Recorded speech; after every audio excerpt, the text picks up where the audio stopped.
अब बेटा इस सवाल की बात करते हैं। A substance break down under stress of इतना न्यूटन पर metre square, if density of wire is इतना, find the minimum length of wire for which will it break under its own wait.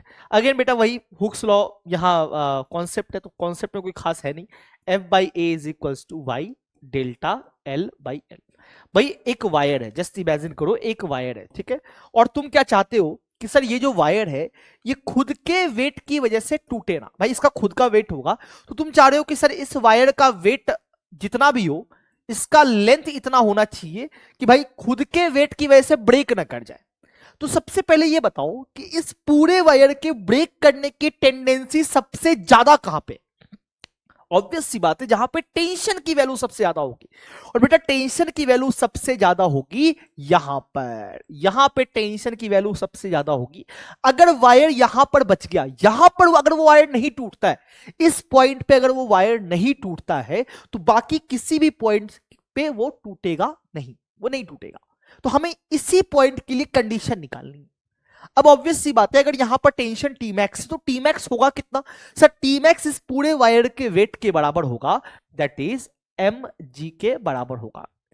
अब ये जो एम जी टेंशन यहां पे आया, और यहां पे जो स्ट्रेस होगा वो स्ट्रेस होगा T upon area. This stress must be equal to और less than the breaking stress. और ब्रेकिंग स्ट्रेस यहां पे सवाल दिया गया है कि जो break down under breaking stress की वैल्यू है 10 टू दी पावर 5।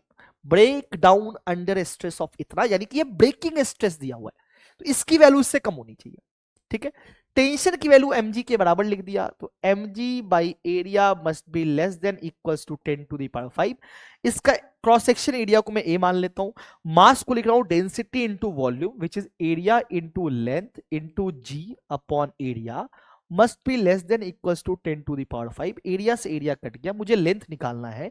डेंसिटी की वैल्यू है 2 इंटू 10 टू दी पावर 3, तो 2 into 10 to the power 3 into 10 into L must be less than equals to 10 to the power 5। यहां से L की value आ गई, maximum value length का निकाल रहे हैं तो कोई दिक्कत की बात नहीं है। L की मैक्सिमम वैल्यू आ जाएगी 10 to the power 5 divided by 2 into 10 to the power 4 which is equal to 5 metre. तो मैक्सिमम लेंथ जो इस वायर का आप ले सकते हो वो 5 मीटर ले सकते हो। 5 मीटर से ज्यादा अगर अपने वायर रखा तो ये अपने ओन वेट की वजह से स्नैप करके नीचे की तरफ गिर जाएगा, ठीक है।